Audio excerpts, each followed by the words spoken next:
If you were to ask me what the worst company is right now in the gaming industry, I would say Ubisoft without a doubt in my mind. Ubisoft is single-handedly responsible for standardizing many anti-consumer practices, especially in the single-player gaming sphere. What prompted me to make this video is that Ubisoft released a new trailer for their upcoming Star Wars Outlaws, and I found something really baffling about it. This game has a $130 Ultimate Edition, and typically you would expect a $130 Ultimate Edition to probably come bundled with some expansion pass which will be released for the game in the future. But no, this $130 Ultimate Edition is just full of cosmetic garbage as well as a 3-day early access period for the game. But what I found utterly baffling is that the disc version for the consoles for this game actually requires you to connect online in order to authenticate and validate your disc. This absolutely invalidates the point of having a disc because the disc is unusable without an internet connection, thereby hindering game preservation. This is why I wanted to make this video today and talk about the many issues and many anti-consumer practices that Ubisoft has been relentlessly pushing in the past decade. So if you enjoy this video guys and want me to create more such content like this, then please subscribe to the channel, as less than 1% of the people watching are actually subscribed, and I would love to have you on this journey with me.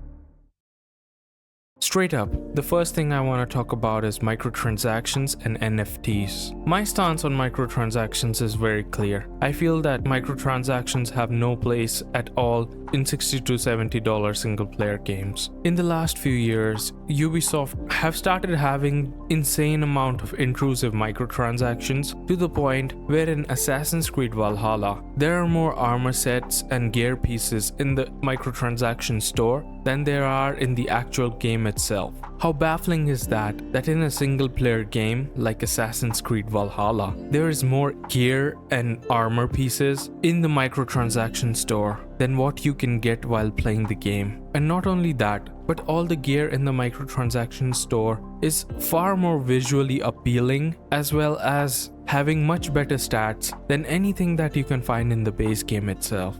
Even Skull and Bones, the latest Ubisoft game, has microtransactions in the in-game vendors. Like not even a different dedicated microtransaction store, but the in-game vendors where you purchase all the in-game items using the in-game currency, while the in-game stores at these vendors are completely littered with microtransactions which you can purchase via real-life money. And the biggest issue with Ubisoft regarding microtransactions is that their game design suffers because of these microtransactions. Ubisoft builds their game economy and their game system while keeping monetization in mind, which is not how you should be building single-player games or any games at all. Games need to be built while having a strong core gameplay in mind and while prioritizing fun and gameplay over monetization. However, Ubisoft does the opposite and focuses on how they can monetize a game even before they have actually made a good game, which just results in the game being bloated and being extremely grindy so that they can sell you some of these armor sets or XP boosters. Like, you can't come to me and tell me that all of these gear pieces in AC Valhalla aren't actually cut content from the game, which is now being sold as microtransactions, which should have been in the base game itself.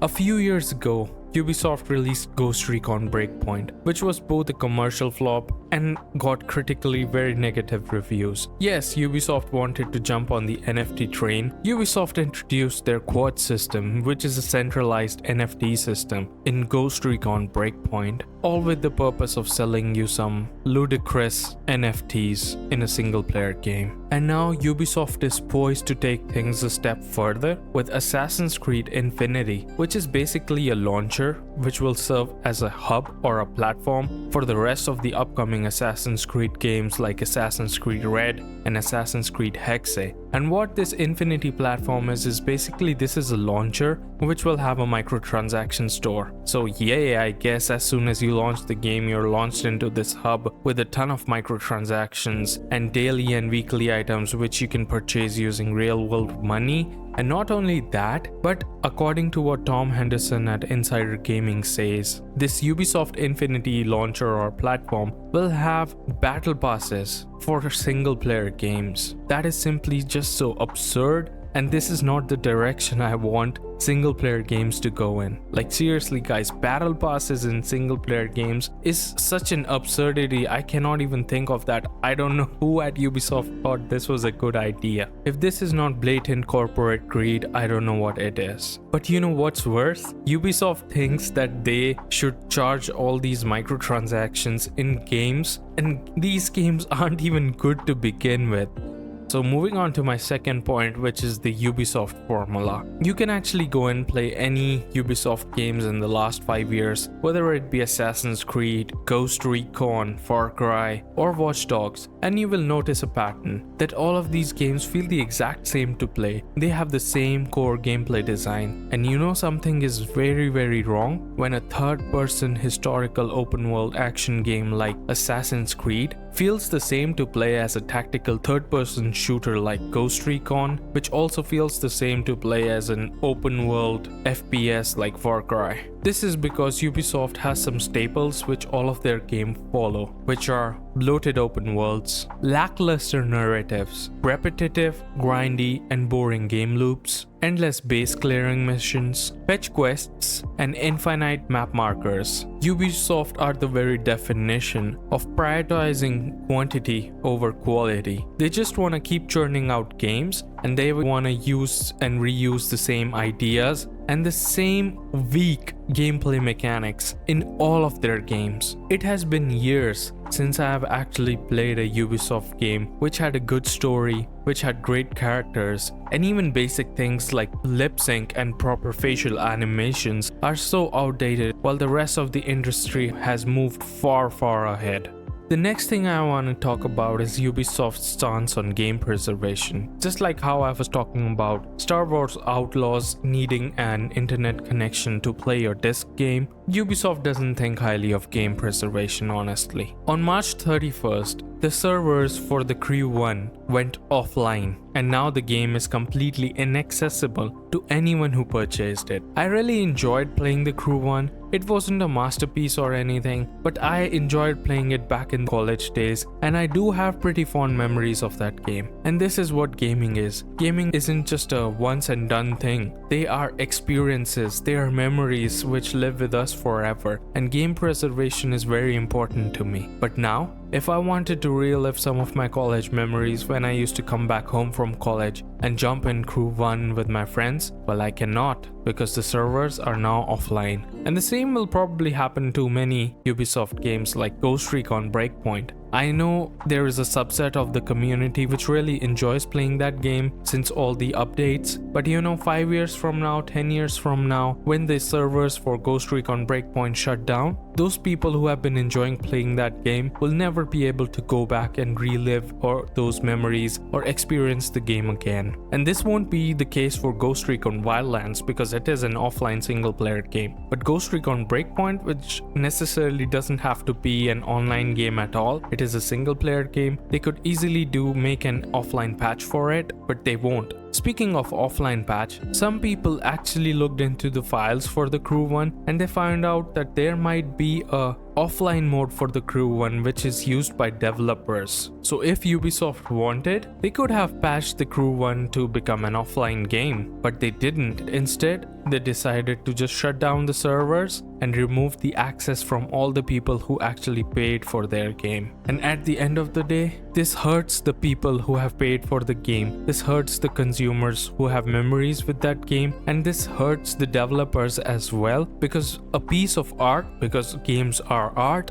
a piece of art has been completely removed from history. Back in 2022, there was a lot of outrage when Ubisoft removed DLC for a lot of older Ubisoft games like Assassin's Creed Brotherhood, AC3, Prince of Persia, The Sands of Time, and more. Now, I hadn't played all of those DLCs, but I do remember playing the Tyranny of Washington DLC in Assassin's Creed 3, and I absolutely loved that DLC. But now you can't go back and play it anymore because Ubisoft in their wisdom decided to remove it instead of making a patch for the DLC or something. And you know, speaking of offline patches, Gran Turismo Sport was an online-only game, and recently it ended its service run. Instead of just shutting down the server and removing access for everyone who had paid for the game, Sony decided to give Gran Turismo Sport an offline patch, which resulted in the game being preserved. Sony is a greedy company, PlayStation is a greedy company. They could have easily said that hey, Gran Turismo 7 does everything Gran Turismo Sport does and GT7 does it better, so we're gonna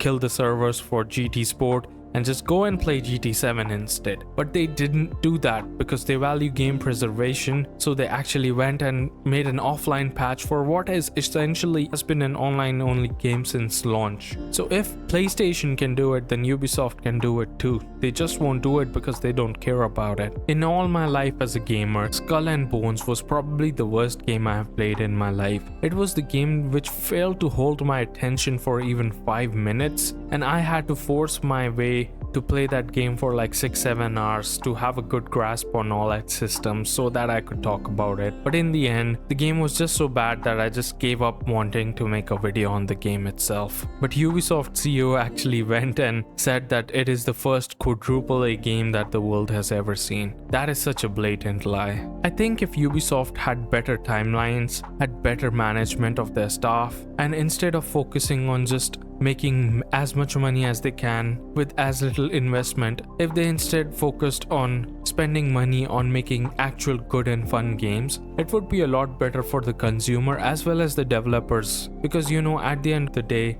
it's the developers who have to go to office every day and deal with the tense atmosphere and all the crunch that comes with the project being mishandled. And developers are also the ones who lose their job when a project fails. The last thing I want to talk about are some few more anti-consumer practices that Ubisoft does. One of these issues is DRM. Ubisoft is infamous for injecting de novo into their games, which is basically a proprietary DRM which stops the game from being pirated. And I completely respect the fact that Ubisoft wants to protect their IP rights and protect the rights of something that they own, and piracy does cause a lot of damage, and I don't support piracy at all. I'm completely against piracy, to make my stand clear. But there are many developers like Capcom, Square Enix, and even EA who have de novo in their games at launch, but 6 months to 12 months later, when the games have passed on their initial sales period, these companies tend to remove de novo from their games. Because at the end of the day, de novo does cause a lot of performance hiccups in the games, from micro stutters to long loading times to other performance issues, because the DRM is constantly authenticating your copy of the game in the background, which ends up causing a lot of performance issues. So I think Ubisoft could do the same thing as all of these publishers, where they remove de novo from their games after the initial sales period is over, like within a year of time span. But Ubisoft doesn't do that. Their games from a decade ago still have de novo, which absolutely baffles me. Like, what's the point? So even though I know that de novo is a necessary evil, which is there on day one to protect the rights of the developers and the company and to prevent piracy, I can understand that because I am against piracy as well. But after a few months, when the game has done its initial run, when the maximum amount of copies that the game has to sell have already been sold, then Ubisoft could remove the DRM. But they don't do that. And you know something is wrong when even EA are removing de novo after a few months, but Ubisoft is not. Then we also have Ubisoft's recent issues with Steam. In the last few years, Ubisoft has been mostly publishing their games on their own Ubisoft launcher as well as the Epic Game Store. And their games don't really come to Steam on day one, which is such a garbage practice, honestly. And another one of Ubisoft's greed, because they want you to buy the game on their own store so that that they don't have to give anyone else a cut of what they earn from the game. And yet somehow every single other publisher in the world puts their game on Steam except Ubisoft. And when their games flop and Ubisoft do actually bring their games on Steam,